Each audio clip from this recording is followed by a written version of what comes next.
Ya, Assalamualaikum warahmatullahi wabarakatuh. Selamat sore, salam sejahtera untuk kita semua. Perkenalkan, kami dari kelompok 6 akan membahas perkembangan teknologi penting dari perkembangan era industri 1 sampai dengan 4, yaitu teknologi informasi dan teknologi kelautan. Nah, kita itu ada berapa nih membernya? Di absen dulu ya. Azara Mulia Andina ada, Kak Charlotte S. Rabani, terus Ideta Putri Kurnia saya, Melisa Aftiana Sari, Ratu Raksita Dira Cemerlang, Rosdiana Sahara, dan terakhir Sawitri Aulia Hairani. Next.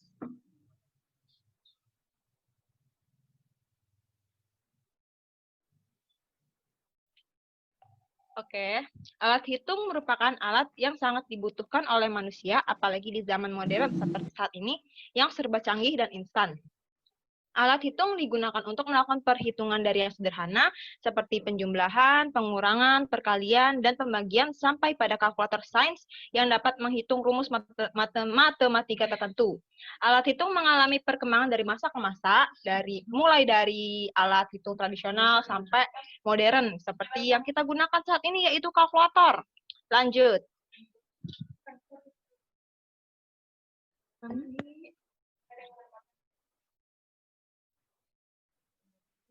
Oke, berawal dari alat hitung. Sejarah alat hitung berawal dari 300 sebelum Masehi ketika ditemukannya alat hitung pertama. Alat ini disebut abakus atau sempoa.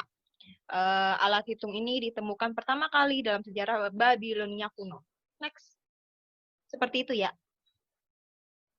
Oke, lanjut. Ada mesin analog. Ini diciptakan oleh ilmuwan Jerman Wilhelm mohon maaf. Pada tahun 1623, mesin ini menggunakan 11 roda bergerigi lengkap dengan 6 roda bergerigi tidak lengkap. Mesin ini dapat menambah, mengurang, dan dengan bantuan tabel logaritma dapat mengalihkan dan membagikan. Kayak sistem pembagian gitu deh pokoknya. Lanjut. Ya, seperti ini contoh alatnya. Mesin analog. Next. Ada selanjutnya kalkulator roda numerik. Diciptakan oleh Blaise Pascal pada tahun 1642, yang waktu itu si Pascal itu remaja, usianya 18 tahun. Nah, ia menyebutnya kalkulator roda numerik untuk membantu ayahnya dalam melakukan penghitungan pajak. Keren. Lanjut. Nah, ini alatnya. Next.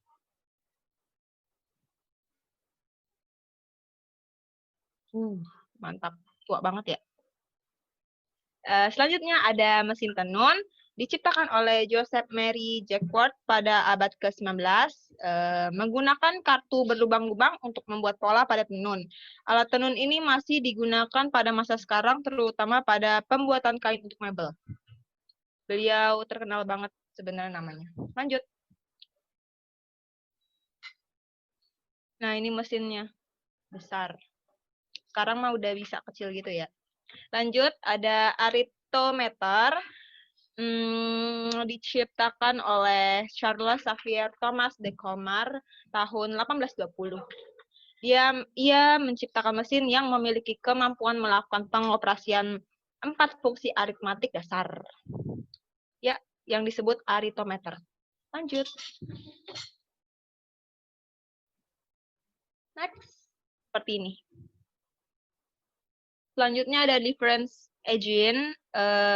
Charles Babbage, seorang profesor matematika berkewarganegaraan Inggris. Beliau adalah penemunya. Ia memajukan piranti ini di bidang hardware dengan menemukan sebuah difference engine yang memungkinkan perhitungan tabel matematika. Menurut catatan sejarah komputer, Babbage menemukan ide mengenai analytical engine pada tahun 1834. Next. Ya, seperti ini. Lanjut ada Hollerith Desk. Alat ini diciptakan oleh Herman Hollerith. Alat ini penggabungan alat tenun jacquard yang tadi sama punch card. Jadi tabulator Hollerith ini juga digunakan untuk sensus AS Amerika Serikat pada tahun 1860. Ya, seperti ini. Next, ada komputer elektromekanik pertama, yang diciptakan oleh Howard Aiken pada tahun 1944 dengan nama Mark I. Dalam mesinnya menggunakan tabung vakum dan transistor untuk memanipulasi angka-angka biner. Cara kerja komputernya yaitu komputernya harus membaca program instruksi dari punch card yang disimpan jauh dari komputer. Nah, seperti ini. Maaf ya, nggak HD. Oke, lanjut. Selanjutnya, saya akan menjelaskan tentang sejarah dan perkembangan komputer. Definisi. Secara harfiah, komputer bisa diartikan sebagai sebuah alat elektronika yang memiliki kemampuan untuk melakukan pengolahan data baik berupa teks, gambar, maupun suara untuk menghasilkan informasi yang kita kehendaki. Kata komputer sendiri sebenarnya berasal dari bahasa Latin, yaitu compute, yang berarti menghitung. Penggunaan kata tersebut awal mulanya menggambarkan orang yang pekerjaannya melakukan perhitungan aritmatika dengan atau tanpa alat bantu. Yang pertama, komputer generasi pertama tahun 1944 sampai 1958, tabung vakum. Generasi pertama ini sering disebut juga masa komputer dinosaurus karena ukurannya yang sangat besar dan kemampuannya yang sangat lambat. Pada pertengahan 1945, John von Neumann mendesain EDVAC, Electronic Discrete Variable Automatic Computer, dengan sebuah memori untuk menyimpan program ataupun data. Kunci utama von Neumann adalah unit pemrosesan sentral atau CPU. Tahun 1951, UNIVAC 1 dibuat oleh Remington Rand yang menjadikan komputer komersial pertama yang memanfaatkan desain von Neumann. Generasi kedua, tahun 1958 sampai 1966. Transistor. Transistor adalah alat yang terbuat dari bahan semikonduktor yang berfungsi menguatkan sinyal elektronik. Ditemukan pada tahun 1947. Transistor lebih unggul dibandingkan dengan tabung vakum, memungkinkan komputer lebih kecil, lebih cepat, lebih murah, dan lebih hemat energi. Komputer ini masih bergantung pada push card untuk input dan cetakannya untuk output. Komputer generasi kedua pindah dari angka biner ke bahasa rakitan, yang memungkinkan untuk menyusun kata-kata. Generasi ketiga, tahun 1966 sampai 1972. Integrated Circuits. Pengembangan sirkuit terpadu adalah ciri khas generasi ketiga. Transistor diminiaturkan dan diletakkan pada chip silikon yang berbahan semikonduktor, yang secara drastis meningkatkan kecepatan dan efisiensi komputer. Silikon adalah bahan dasar yang digunakan untuk membuatkan chip komputer, transistor, dioda silikon, dan sirkuit serta skalar elektronik lainnya, karena struktur atomiknya menjadikan unsur itu sebagai semikonduktor yang ideal. Chip adalah sekeping kecil bahan semikonduktor tempat menanamkan IC. Komputer generasi ketiga ini beralih dari punch card dan printout ke monitor dan keyboard. Generasi keempat, tahun 1972 sampai sekarang. Mikroprosesor. Mikroprosesor ini mengendalikan hampir semua peralatan digital dari jam, radio, sampai fuel injection untuk mobil. Komputer generasi keempat menggunakan mikroprosesor yang lebih kecil dan cepat. Generasi kelima, sekarang dan selanjutnya. Artificial Intelligence. Komputer generasi kelima ini berorientasi pada kecerdasan buatan. Kecerdasan buatan adalah cabang ilmu komputer yang berusaha membuat komputer berperilaku seperti manusia. Kecerdasan buatan terdiri dari games, expert system, bahasa alami, neural networks, robotika. Next.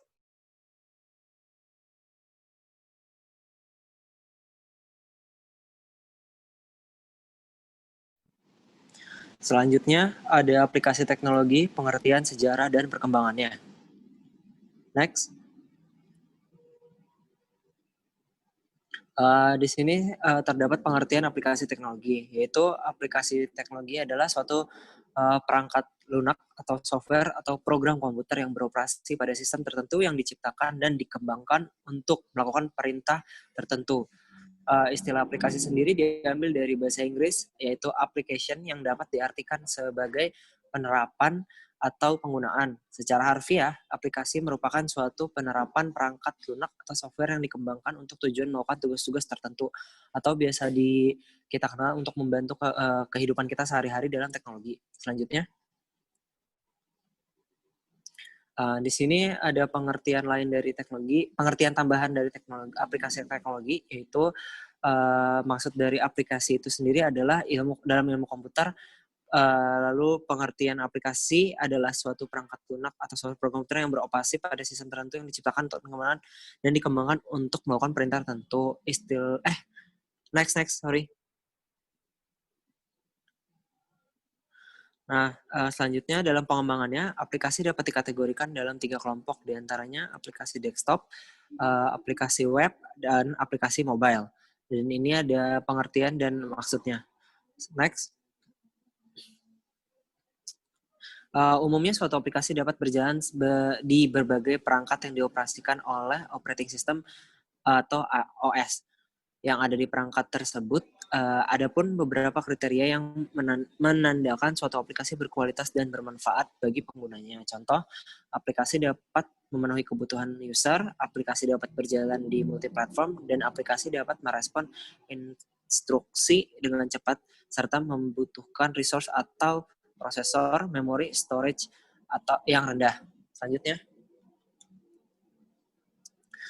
di sini terdapat sejarah perkembangan teknologi dan aplikasi. Sejarah perkembangan teknologi aplikasi. Sejarah perkembangan aplikasi itu tersendiri pertama kali berada di tahun 2011. Pada 2011, permintaan pembuatan aplikasi mobile terus meningkat, mulai dari aplikasi Office, PIM, multimedia. Satu lagi aplikasi yang saat ini lagi ngetren adalah aplikasi yang menggabungkan teknologi web dan teknologi mobile seperti Facebook, Twitter, dan Gmaps. Selanjutnya, di 2013 ini terdapat 2 kuartal, yaitu kuartal pertama ada di awal tahun, terdapat aplikasi yang berbentuk seperti game, yaitu Angry Bird, Where's My Water, Temperan, Flappy Bird, dan lain-lain. Serta game ini terdapat di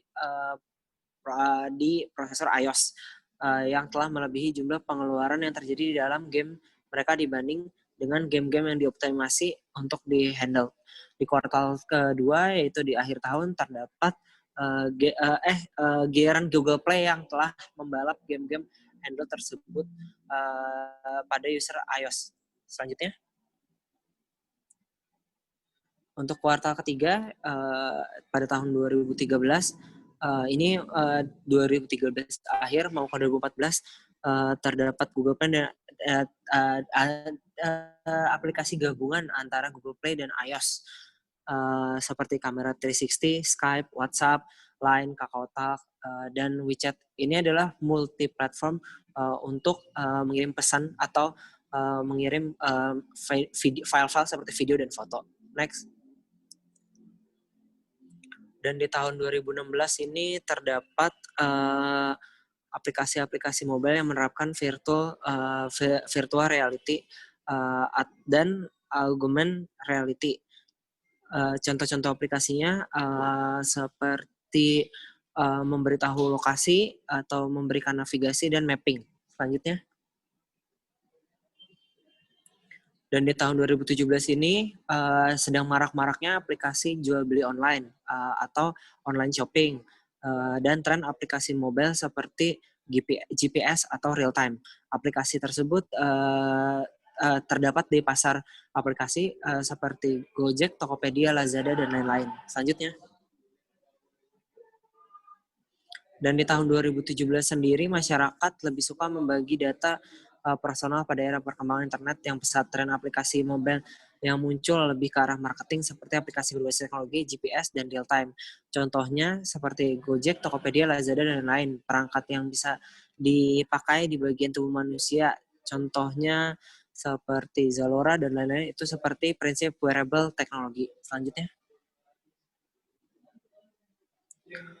Dan di B ini terdapat teknologi beacon. Anda bisa baca semua bahwa ini adalah teknologi tambahan atau alat sensor yang mempermudah penggunanya untuk membuka HP atau membuka HP atau mencari pengembangan di perusahaan-perusahaan tertentu. Lalu ada augmented reality dan virtuality, bisa dibaca. Selanjutnya.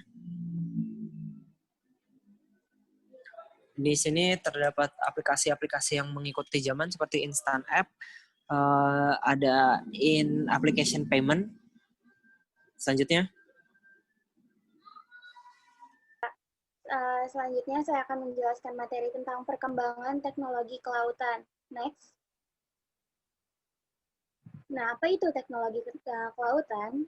Teknologi kelautan itu adalah memanfaatkan kekayaan sumber daya yang dimiliki untuk menyejahterakan rakyat yang diimbangi dengan upaya menjaga keberlanjutan dengan mematuhi ekologis.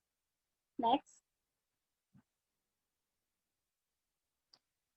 Ada 4 macam ragam teknologi yang berasas keseimbangan ekonomi ekologi.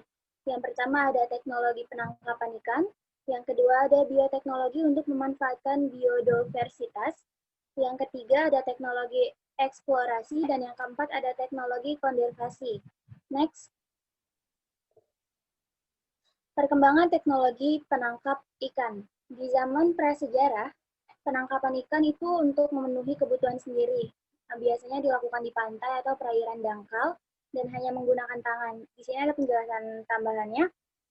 Jadi aktivitas penangkapan ikan itu sudah dimulai sekitar 100.000 tahun yang lalu, dan kegiatannya berdasarkan sejarah pertama kali dimulai oleh bangsa Neanderthal di tahun 1991. Mohon maaf, bukan tahun segitu. Bangsa tersebut melakukan aktivitas penangkapan secara sangat sederhana, yaitu dengan menggunakan tangan tanpa bantuan alat penangkapan. Dan seiring dengan berjalannya waktu, aktivitas penangkapan mulai berkembang dengan ditandai adanya alat bantu untuk menangkap ikan. Alat bantunya itu masih berupa yang tradisional banget, contohnya kayak barang-barang yang ada di alam, seperti kayu, batu, tulang, dan tanduk. Next. Di zaman sekarang, sebelum kita ke abad 20, di tahun sekitar 1769, James Watt itu menemukan mesin uap yang teknologinya masih digunakan sampai saat ini. Temuan dari James Watt ini dimanfaatkan untuk menggerakkan perahu atau kapal sebagai sarana mempermudah menangkap ikan di lautan. Seiring dengan berjalannya waktu, mesin uap ini tidak hanya untuk menggerakkan perahu, namun juga digunakan sebagai alat bantu penarik jaring dan longline. Kita masuk ke pertengahan abad 20, beberapa negara di dunia mulai mengembangkan teknologi dalam menangkap ikan.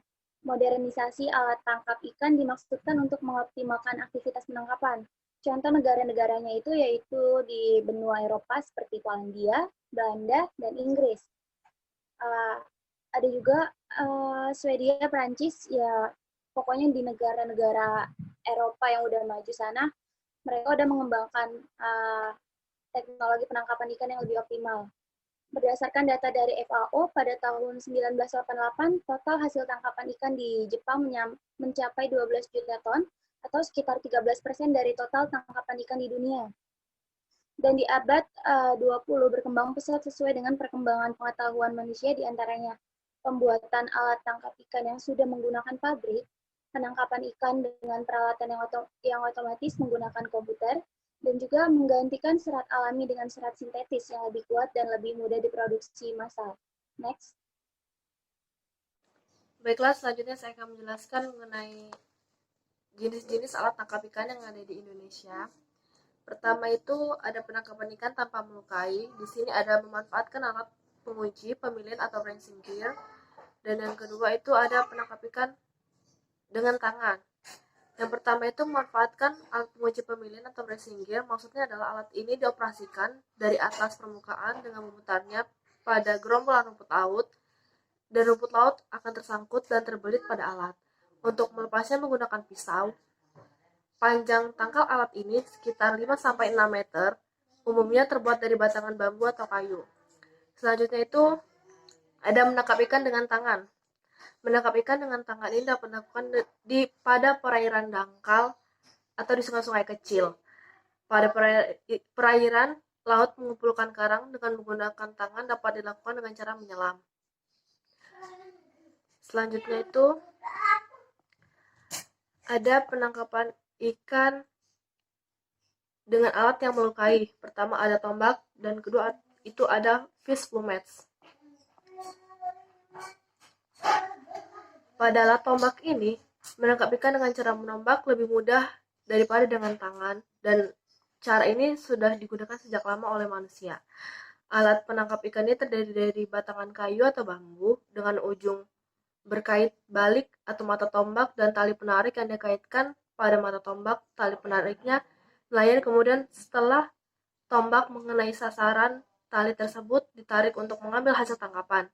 Menangkap ikan dengan cara ini diharuskan menggunakan perahu dengan cara mengejar ikan yang sedang berburu.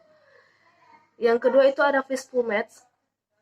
Apabila tombak hanya mampu digunakan pada perairan yang sangat dangkal, maka untuk penangkapan ikan di perairan yang lebih dalam lagi menggunakan fish plumets. Metode yang digunakan sama dengan metode menombak. Bedanya, tangkai tombak diganti dengan seutas tali dengan panjang disesuaikan dengan kedalaman perairan. Biasanya digunakan untuk menangkap ketimun laut. Pada slide selanjutnya,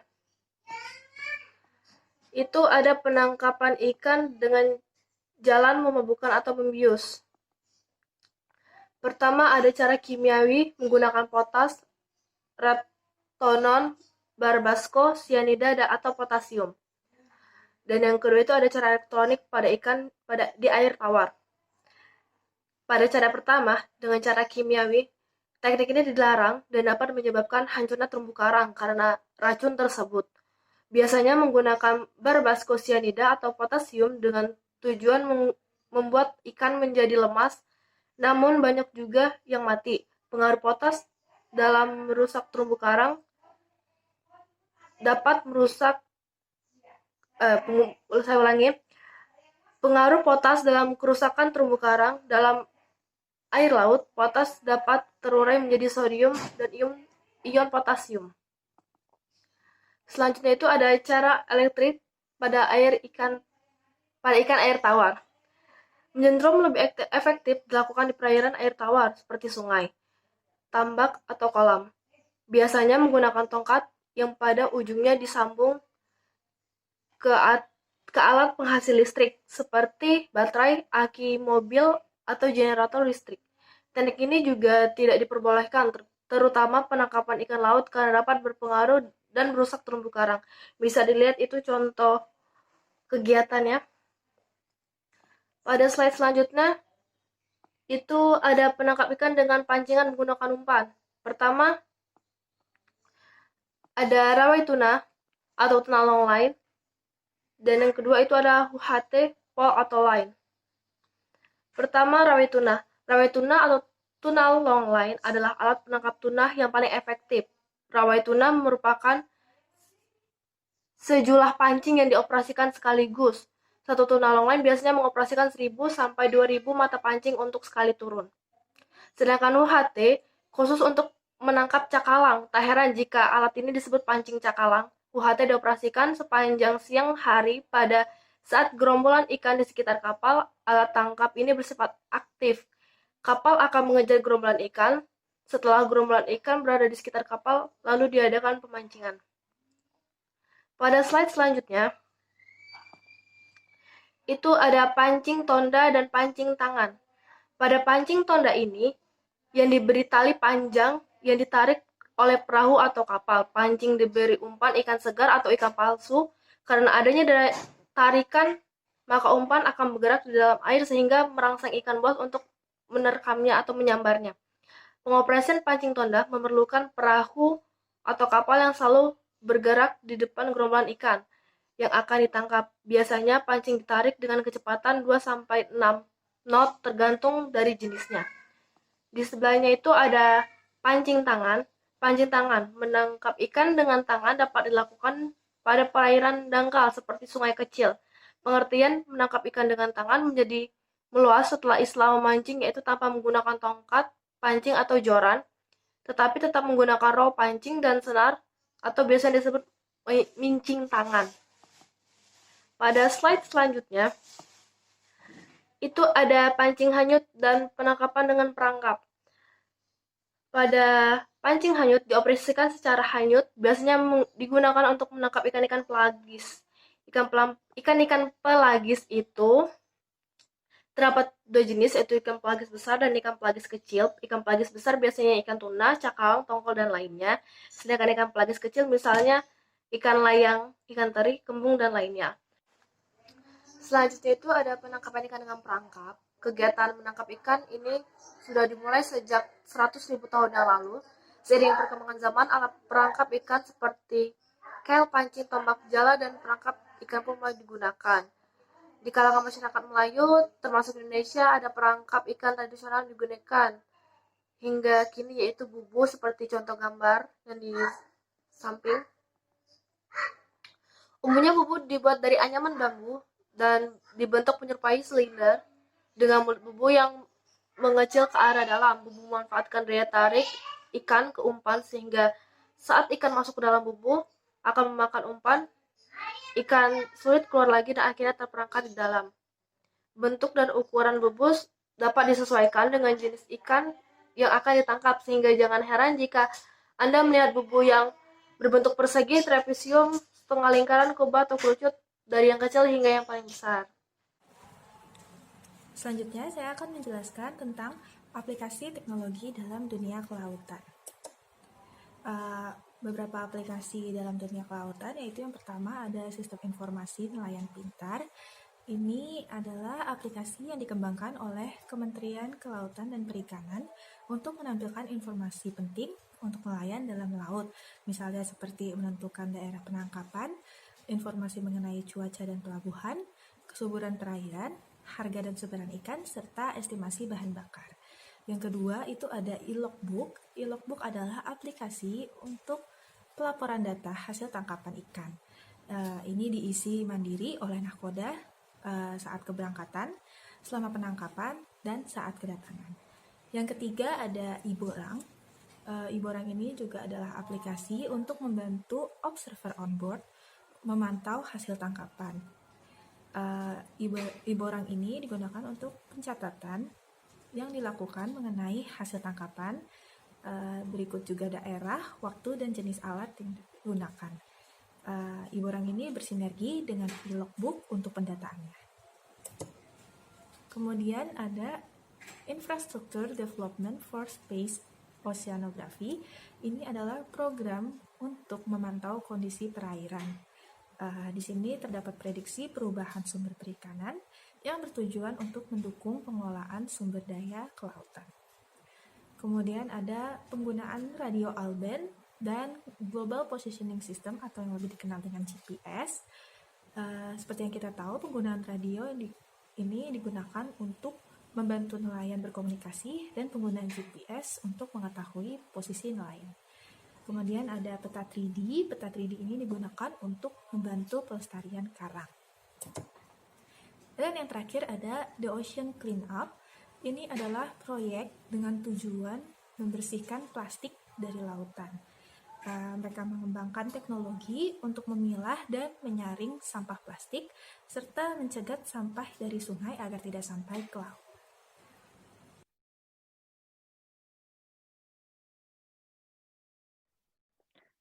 Selanjutnya adalah teknologi IPTEK Inderaja untuk penangkapan ikan.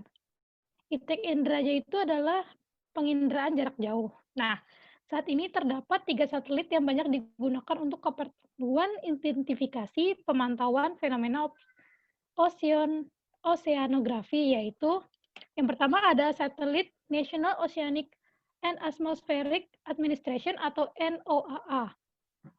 Satelit ini milik Amerika dan juga merupakan satelit lingkungan dan cuaca yang memiliki resolusi temporal yang tinggi. Satelit ini banyak digunakan oleh para ahli untuk mengetahui tingkat kehijauan vegetasi atau NDVI, suhu permukaan laut atau SPL, dan juga hotspot. Next. Salah satu sensor yang dimiliki satelit ini adalah sensor AVHRR atau Advanced Very High Resolution Radiometer. Sensor ini memiliki band 4 and band 5 yang merupakan band thermal, infrared, dan merupakan band yang sensitif terhadap perubahan suhu di laut. Next. Yang kedua ada satelit SeaStar milik NASA dengan sensor SeaWiv. Sensor SeaWiv ini sensor yang dirancang untuk mengukur klorofil yang dihasilkan oleh fitoplankton laut. Next. Yang ketiga, ada satelit Zhongyun milik Cina yang membawa sensor untuk mendeteksi suhu permukaan laut dan konsentrasi klorofil di laut. Satelit ini juga merupakan penginderaan jarak jauh di orbit tinggi. Next. Satelit ini mampu melakukan pengamatan resolusi spasial dengan spektral atas awan dan kondisi lingkungan Cina serta wilayah sekitarnya.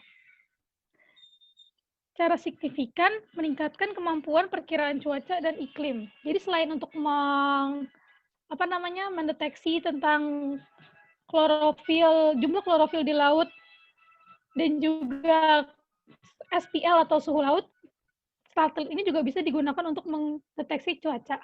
Lanjut. Nah, dengan data-data yang dikumpulkan dari ketiga satelit tersebut, maka dapat dibuat pemetaan SPL dan juga kandungan klorofil secara near real time atau mendekati dengan keadaan sesungguhnya. Kemudian dari pemetaan tersebut dapat diperoleh informasi tentang fenomena oceanografi, khususnya thermal fronts dan upwelling yang merupakan indikator daerah potensi penangkapan ikan. Sekian dari presentasi kelompok 6. Apabila ada kesalahan mohon dimaafkan. Wassalamualaikum warahmatullahi wabarakatuh.